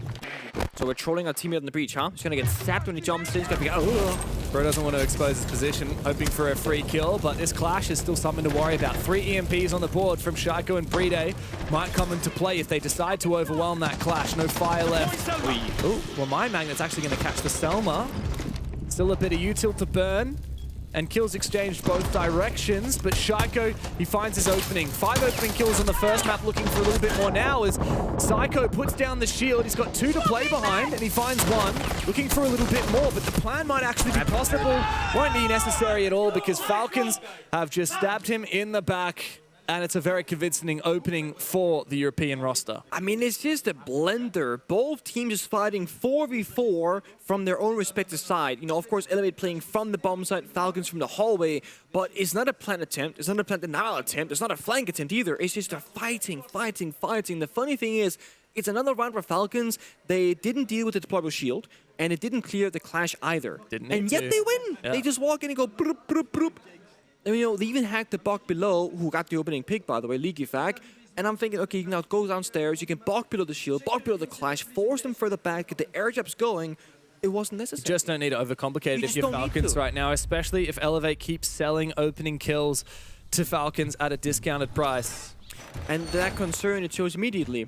They're not playing close enough together. Now, go back to that opening diff like you mentioned. I would love to see, I need to see Elevate say, hey guys, let's make this play, let's kill the bug. And if they send 3 people and get it done, I'll be happy. Or if they're contesting him on the vert at the same time. There's a lot of options. But yeah, even just the way that Stemp went for that flank, you know, he was making so much noise. He didn't shoulder bait or anything like that. He didn't bait for info. Yeah. It was not quite good enough from Elevate. I think they need to give a little bit more respect to Falcons. I mean, we always talk about how formidable they are in gun skill, and yet Elevate are like, you know what? We'll take him. We'll take him in 50-50 gunfights. I mean, that wasn't even a 50-50. No, it was not. It was not. Look, Elevate, they've got some good fraggers themselves. I said this before, but Iron had a phenomenal stage 2. Psycho had a great map 1 today. Yeah. But yeah, not a single player on either of these teams went positive yesterday in terms of their rating. Setting up a sequential breach. Falcons are, once again, though, showing that they have quite a lot of depth to their strategy. This time it's a shield, and it's a lot of info gathering. It's a lot of drone work. We've got the Brava IQ combo, so they can spot out anything particular and go for the hack. I don't know about this defender lineup now. I mean, they're playing the 2-brow without wall denial. Yeah. And then they're playing the Scopos, loose roaming top floor, but normally people have on top floor. I think the Scopos is a little bit of a troll. It feels undercooked, like almost they're picking between 2 different bomb sites, if you will. Because Scope, I mean, you can solo them Scopos, of course, but now you're just a roam gun up against them, you know? Monty, Donkabee's open as well, not being picked, of course. Solotov's being live droned here, and he wins the fight under resets. That's a very pivotal player to take down. You can see the Brava's already hacked a lot of these Banshees as well to enable these early entries from Falcons. Bomb site down below, but a lot of roamers upstairs, including Stemp, who will at least trade back the first player from Falcons. It's Shaiko. The weakness here from Falcons is they don't actually have any vert capability. So it's really going to be more about the direct attack, and there's still a lot of roamers at large for Elevate. Going back to the side now to get those crossfires going, but they get shut down immediately. Leak Effect, great shot. Now Brady can walk it in for free, give the information. Fire pop behind, he's stuck in this room with the Goyo. Yeah, right. Okay, never mind. Wow, that was an open and shut case for Falcons. 2 rounds in a row, and the second one looking even more convincing from the first. Elevator in pretty dire straits. So tell me, James, how many 2-bro canisters did you think was spent that round? Man, I'm going to guess 0. Okay, what do you think they could have been used, if any? Well, actually, I gotta cut you off because nesse Elevate beliche, lembra que são early dois planos. Eles podem fazer a comida pra cima e eles podem fazer aquele bagulho que eu falei pra baixo, que eu acho que é o que vai rolar, tá ligado? Nessa play horizontal que a gente vai fazer. Se a gente precisar fazer outro round, lembra de colocar o Ion lá de Clash. Quando a gente voltar pra cima, vamos fazer a que eu calei. O Pipi começa embaixo, mas qualquer coisa você pode subir, Pipi, tá ligado? Você não precisa se matar embaixo, mas começa ali pra pegar esse drone dele que eu te falei, que entra no TV, tá ligado? E guys, pega a visão. Eles vão fazer os mesmos ataques, mano. Acho que eu faço bench. Faz bange. Mas eles vão fazer os mesmos ataques, tá ligado? É só precisa ter calma e pegar a visão. Vamos de baixo o quê? O de armas mesmo? Tá de boa, se passar clash vai ficar O de armas, tá de boa, exato. Eu queria fazer o que agora? Mas, mano, só calma e comunica full. Vamos horizontal, não? Yeah, I don't know about this, the 2-bar last round. Yeah. That's my point. I mean, I agree with you. I think the entire operator lineup begged a few questions. on that basement bomb site. I mean, well, firstly, it's a really hard breach denial. A lot of conversation on the bottom floor bomb site. I feel like it's not really. I think there are things you can't deny, but you need Bandit for that, or Kaid. I would have liked to see a Fenrir. I think that, to be fair, a lot of the operators that I think Elevate would do well to counter Falcons with are well countered by that Brava pick. So I'm thinking like the Melusi, which we saw being countered, I would have thought maybe a Fenrir would be handy. Both of which get pretty hard countered by that Brava. Yeah, I like the Goyo pick. I don't mind the Denari pick. Everything else, a bit rough. Now, Elevate, they go back to this top floor. This is the first round, and it looked a lot better, but I think if they take a few learnings from what happened last round, then maybe they'll be able to tighten things up. The thing is, Falcons, like we've said, they're just going to change it up. They're not going to send in Leak-of-Fact below with the buck again. No, they're going to bring the shield. I think they're going to keep hammering away at this shield as long as it works. They go back take this time, probably, if anything, given the months, but we'll see. The thing about Elevate for this top floor defense that you need a W somewhere on the map. Either you do penetrate the wall, or you kill the guy in the breach, or you hold on to ops room for a lot longer, or you don't get... you're lurkified. Yeah, you don't lose main stairs control, right? You can't lose main stairs, lose the breach, lose ops room, and then also die early. Yeah. Like, you need somewhere to win. Yeah. A lot of micro battles throughout the round, and you need to at least get under control one of them. Seeing right here, this time they're aggro holding ops room, that's the Asami. Ion just posted up in there. And again, yeah, I like this. They're slowing down Falcons. They have the potential for a victory. And even if he doesn't get a kill, he can easily take down 2-3 drones before retreating back towards the bomb side. I think Falcons are going to find main stairs control pretty easy again this round. I'm not sure if we have any players on it. Maybe Stemp at the moment. I see he's on mezzanine. But yeah, the problem is that they're just going to clear out all the barbed wire, all the Utah with the Flores. Monte can go where he pleases as well, right? Yeah. But I mean, look how good this is. It's really been 1 minute and 20 seconds almost, and they still have a good canister. So you can pop the canister. Oh, perfect. Perfect. He's on the window rappel behind us, and now it gets tricky though. He has one spare Asami in pocket. Yeah, I think he needs to save himself. They're not actually contesting the keep it behind him. And run. That's exactly what he's going to do. Perfect. Yep. Oh, you read it to perfection. I mean, well, that's worth it. Do you reinforce the wall? Do you go forward for broke? I mean, 1 minute 30 There's a spare. You could absolutely go for that reinforcement. Now you can't. Time to fall back into sight. And look, that's plenty of time delayed. This is great.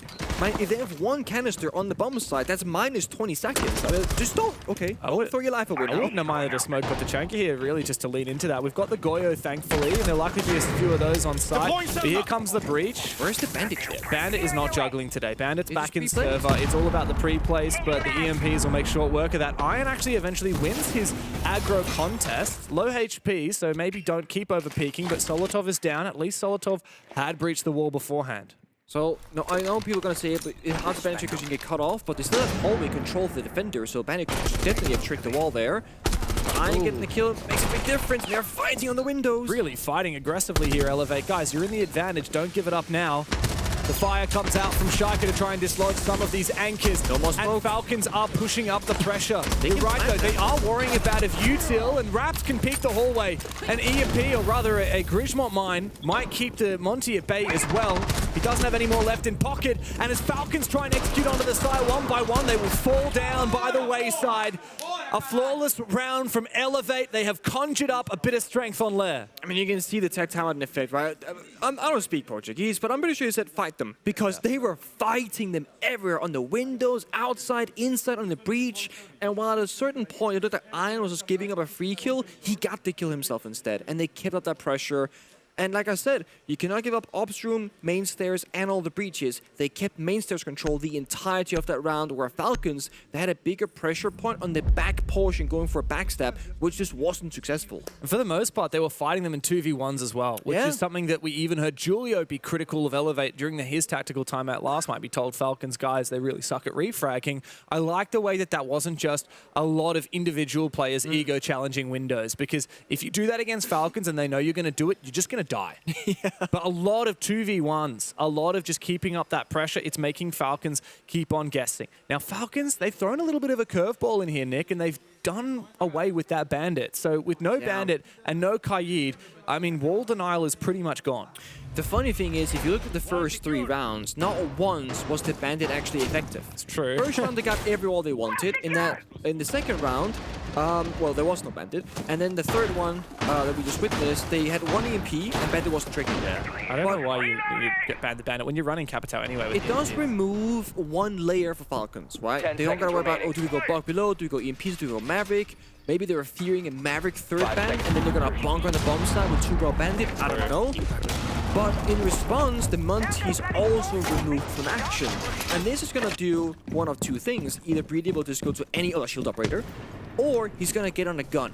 The thing is, Breedy has gone 0-2 and playing very supportive roles so far. He's now forced into a proper heartbeat gadget and weapon. He can now start getting some kills. You're actually enabling Falcons with more firepower, but less map control. So it's a bit of a trade-off.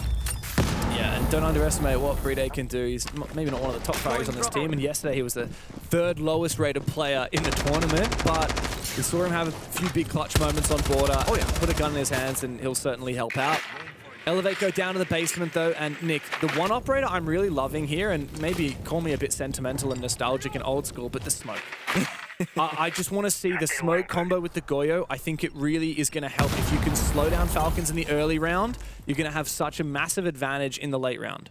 Slow it down is one thing, but what Smoke is also very good at is just picking your fights. If there's 2 doorways you're worried about, smoke off one, fight the other, right? You can simplify the angles.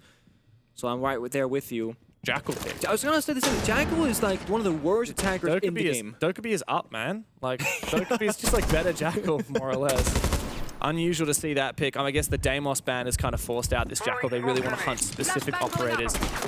And that's exactly what they're doing right now. It's roam clear time. Ion has made his presence known. He will eventually fall to Leakafact, but there's another roamer, and it is Stemp, who's actually struggled today, and he will fall as well. So unfortunately for Elevate, even though I think they have a better operator lineup this round, they've just gifted away 2 picks on the roam. I'm gonna be a hater again, but what's the 2-bro doing? Not swinging the doorway, but the operator. What is it just good DMR? Okay, play a Rooney, right? Yeah. I don't see the vision still. I have to be critical. And the Clash has been completely ineffective, not helping the Romans either, playing by the staircase. But when you're going down 2 players, I don't think the Clash is going to have that much success. Honestly, give me a Fenrir. Roam with your Fenrir gadgets. Like, just force them to push into you a little bit more. Force them to drone you a little bit more. We're seeing Elevate, both Ion and Stemp actually peeked into Falcons when they died, rather than forcing Falcons to do the hard work of peeking. Now, the one good thing is there's not a lot of time left, but Falcons with a 2-player advantage, about to be a 3-player advantage. No! It seems like it's just going to get evened up again. Leakafact will be hunted down, but they did manage to take one with them. 30 seconds to play, 4v2. Falcons should have this in the bag as Breedy starts to force the plant down. Psycho puts his shield up, and Solotov needs to cover. Resets has found his 2nd of the round, looking for a little bit more, and Psycho supported as well. The verticality up above from users might be able to hold it in the post plant. If Psycho and Resets cannot find him, it's all up to the Clash now. Shield back in his hands. Psycho has to get the job done. A little rotate, and maybe this is possible, but the Vulcan fire still burning away will block him from getting to that diffuser. He can put the shield down, but he won't be fully protected, and Usus knows exactly what's going on. Breedy from the other angle, and the vertical dominance of Falcons will win the round. Great post plant, and honestly, I think both teams did a really good job in the late round. So Elevate, they recognize, hey, Leakafact is solo and Garrett. They sent the Clash plus a gun and just chase him down. That is an excellent play on what they should have done in the very opening round when they sent only 1 player for him when he was playing Buck. But the issue is they lost 2 players early. When you send 2 people, that's all your manpower. Yeah. The 3rd guy who was solo bomb side, he got shot the same second, so they traded 1 for 1. Side is completely free. Their plant is completely free. And we all know post-plant with verticality, that's in attacker's heaven. I mean, the fact that it was Falcons who were popping the Vulcan fires in the post-plant, I think tells you that Elevate ran out of bodies in the late round to properly play their setup. Also, I don't know how Resets, I think it was Resets, whoever it was playing the smoke died so early, but like the smoke should be one of the last players alive. In that case, it was the Ella and the Clash, and that to me is also a bit of a red flag. That said, there was still some good moments in that round, and if Elevate hadn't lost the roam so devastatingly, I think they could have won it. Definitely. Attackers have located a bomb. So I think it goes back to what the very first point kind of was from both us, from the analyst desk, is the opening kill attackers And are moving opening to depths defuse has a been the bomb. big issue for Elevate yesterday and today, where they will fall early in the round, play 4v5, and then maybe get a bit desperate and try for more, and then go 3 versus 5, 2 versus 5. You know, it keeps falling apart. So if Elevate can stabilize in the first half of the round, like they did on their own round victory, that can make all the difference to me. On map 1, Elevate won 4 out of 14 opening engagements, and so far on map 2, it's only 1 out of 4. That is just nowhere near good enough. And the one time they got it was they ramped up. Yeah. High conversion rate every single round so far we've seen this map. So all they need to do, James, is get the opening kill to win. And then just hang off the mouse and keyboard and say, job done. The thing is, when you're talking about like a regular FPS game without gadgets and, you know, the hero shooter, if you will, taking down a player is just a player. But in Siege, if you spawn pick the Thermite before it gets to breach, it's the only hot breacher, they can't reach the wall. Yeah. Getting specific kills on opening kill engagements can literally alter everything in a round. So for example here, if Raps dies on Clash in a really silly way, they lose so much pressure and defense because they've tailored this setup around the Clash playing a specific location and stopping the push. Yeah, whereas if you take down the Valkyrie early, I mean, her util's already pretty much been dispensed, so it's not the end of the world. I like the Capital play here from Users. Really burns up a lot of Raps' HP. He does get away with his life, and he might be able to retake, but you can hit... Hang on a second, Leak Effect is snuck into sight! Sneaky beaky like, he jumps straight back out again though, before he's able to be taken down. The Clash tries to retake, but Falcons, they've got so much going on in different places at once. They have ripped apart this bomb site, and the gaping holes that Elevate have now created are being used against them. We need to see an Elevate player lash out, retake a little bit of this control, but it's such a risk. Step needs to win his fight, but Shaiko puts a bullet straight between his eyes. Dead onto the bomb side now. Shaiko is hungry for more. Resets is all that remains for Elevate as Falcons continue their reign of terror on Lair. They're planting 5v1, Beast against Smoke last alive, James. That's what you wanted. Yeah, just stay alive for as long as possible, buddy. Ideally on the bomb site in a position where he can use some of these gas babes that wasn't are mentioned, still actually. available. Well, the problem is Falcons said, look, we don't really need to clear everyone on the top floor. We see the bomb site and we can take it ourselves. Gap finding, split theory, I hate that term. And it was said so much in the past and it keeps coming back to the back of my mind here. But that is essentially what that was. League Effect on the Thermite just sees, you know what? There's so many people fighting bottom green because the Clash had 2 people escorted back towards the bomb side. I can walk into sight. There was no pre-made vertical holes. There was no line of sight in the soft wall on the bomb site. Even itself. Hatch was reinforced, by the way. Oh, yeah, okay, fair enough. There's no pressure. So the idea there from Elevate was they're going to push us so hard on the top floor. We're going to burn all of our smokes up there. And fall back. We're going to fall back, and the hatch is still going to be closed. So we're going to win the late round. Great idea, until Falcons are like, why don't we just not push the top floor? Yeah. And all these players on the top floor have like the worst hold imaginable. It's funny because we've seen teams have nobody on site and win that round. Yeah. Because they have verticality from the top floor. Elevate just, they got too tunnel vision on one idea and they forgot the point of that top floor hold. And it's funny because it also goes back to the map 1-off border attack timeout from Julio from Falcons saying, guys, we're playing into their setup when they're reinforcing, kiting, and two-brying. What if we just split out and go for the kills kind of vibe? Yeah. That's kind of what that is. They didn't play into the setup. They played around it. It's a great success.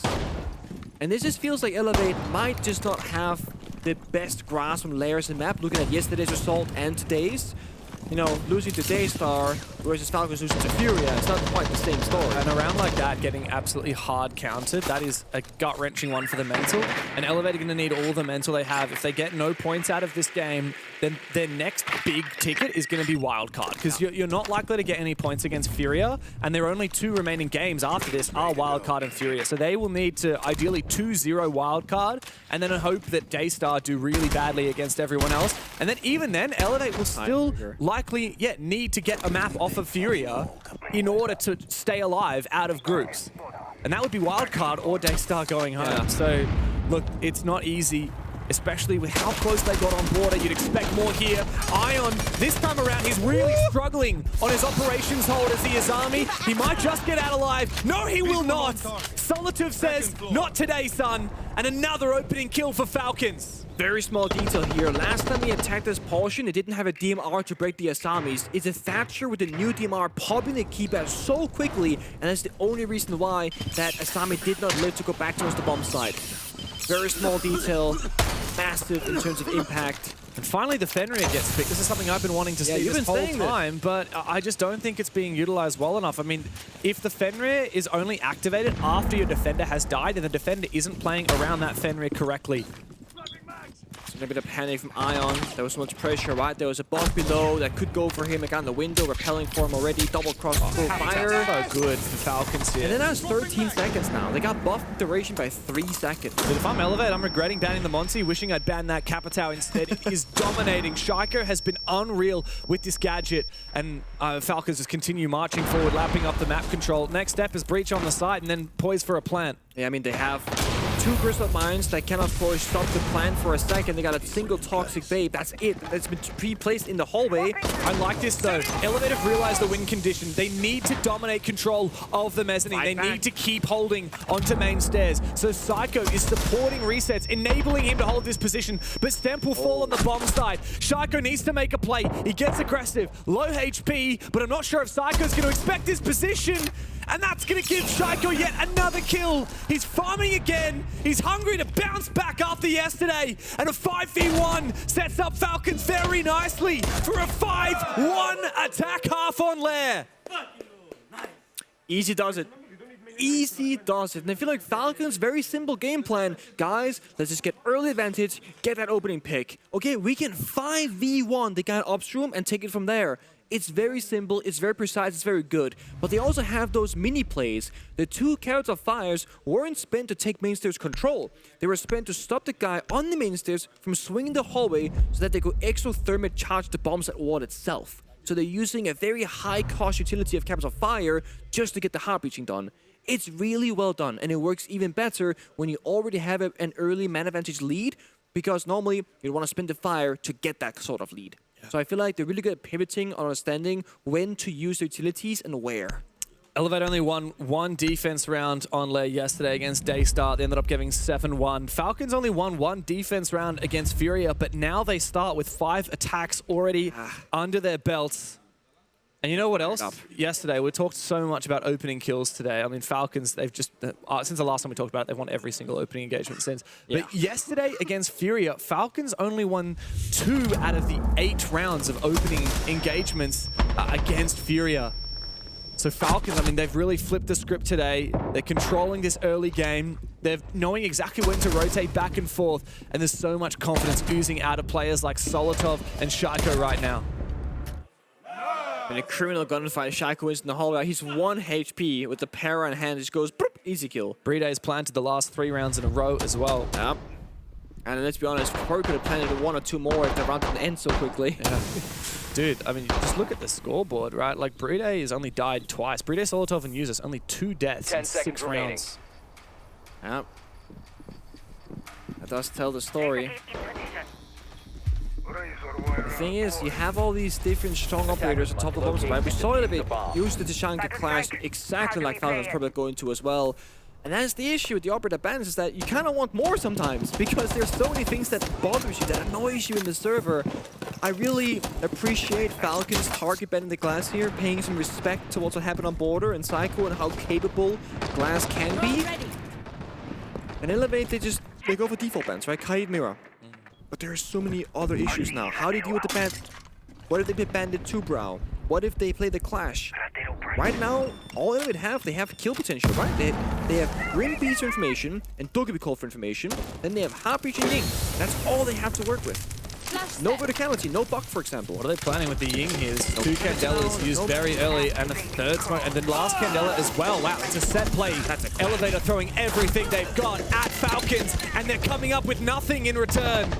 3v3, Resets has just snuck in and found 2 kills, but a big flick from Breeday recomposes for Falcons. A trade back again. Elevate have set the pace, and in the first minute, we're down into a 2 versus 2. Hungry for more, but getting flanked. Raps doesn't know what to do about it. He's got no EMPs, no gadgets to speak of, and Shaiko is coming to support. All up to Resets now. He started this round off with 2 kills, but he will be the final one to fall for Elevate. Big Deagle kill for Shaiko to finish it off, and match point Falcons. Absolute chaos in the server, and for a second it looked really bad for Elevate, but then Raps and Resets pick up 2 kills apiece, and then it looks winnable. Or 1 and 2 kills apiece, rather. And it was so close, but again, you know, having the balls to go for that play when you're down 1 and 5, I gotta say, that's respectful. But also, you get a 1 and 6 now. You can't afford to do it again, and you're probably gonna lose a straight up, you know, brain power play. We got the IGL versus IGL trying to counter-strat each other. Elevate right now just being out-challenged on the fundamentals. The communication, the crossfires, the trading game, the counter-strategy. Attackers have discovered This the was kind of location what a bomb. I think it was Fox actually. They're saying, I think it's going to be a landslide sweep for Falcons here in Lair. He doesn't think that Elevate's play style, what he has to offer, can play well into it. They're evidently, Fox is right. Because in almost every single statistical area, Elevate has been the worst team here. They had a great shot on Border, good map for them. But on Lair, it's just not their map. And I think that they're really going to get targeted now. This is the second 7-1 in 2 days. I think people are going to say, guys, I think we might take Elevate to Lair. They're not going to play Lair ever again, at this event at least. They're going to ban it. First rotation. It's got to be done. And it's a very tight turnaround, very vicious format we've got here. Every day you play another best of 3. What can realistically Elevate do between today and tomorrow to prepare for their next game? Well, it's not time for that yet. This game is not done, even though it starts to feel like it. It started to feel like it a long time ago. I think the end of Border really kind of sold the story. Falcons up 6-1, 5 match points to lock in their first big 4-point game out of Six Invitational. It's going to give them a bit more space to exist as well, because mind you, Falcons, when they got everything to lose, can of course have a bit of a mental boom. That's been the story for quite some time in Grand Finals. But give them a big lead in the groups, a guaranteed spot to go further. They can play a bit more free, knowing that they've secured their spot to keep existing at this event. Falcons right now, they're playing Echo, their first one of this series, and I was expecting a bit more Echo than what we've cast so far, but I will say this, the games we haven't been casting, they've had more Echo than what the ones we'll have, so getting a third Yokai drone, of course, very powerful. You can now do the exact same Yokai drones as before the boss, plus a third one, and just go anywhere you would like for the roam assistance, and the plant them out option, whatever. We're essentially Valkyrie with wheels. Yeah, it's crazy how many you get now. Such a good buff for Echo. I think especially at the top level, the better players are going to be able to abuse that extra gadget. Ooh, good pick from Resets. Verticality. We love that from the Ram. Surprised we're not seeing any contest on the roam for Falcons, but it's because they're baiting them in. They're waiting, biding their time. Here's one of those Yokais knowing exactly where Raps is making his move on the Monty. It's going to be a bloodbath whenever Elevate eventually go for this execute. Meanwhile, Solotov is tempted to go for a retake upstairs. Ion seemingly aware of it. He's got the Yokai supporting him as well for intel. The thing is that Monty can't really overextend right now because you got 3 Echo drones and a Clash waiting for you, so he has to play very passive. So getting information is hard for Elevate. Wow, here comes the big retake. Everything.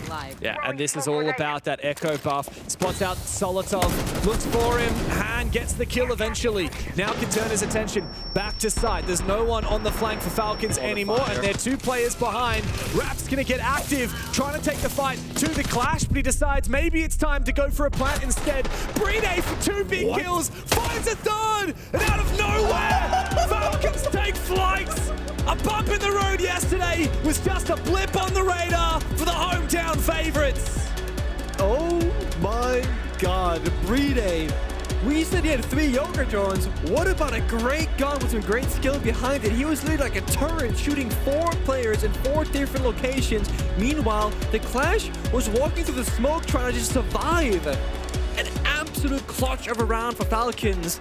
And the way that Border ended was kind of how the entirety of Lair continued. Yeah, there was a moment, just a brief moment there, where we thought Elevate finally had their number, an attack that bore some promise, but Bride said absolutely not today. A big game from him, both maps through. Yeah. Bride had a lot of big clutch moments, and for Falcons, a very sweet taste of victory after yesterday's terrible devastation. It's time to hear from the analyst desk, but first, a quick break. We'll see you in a few.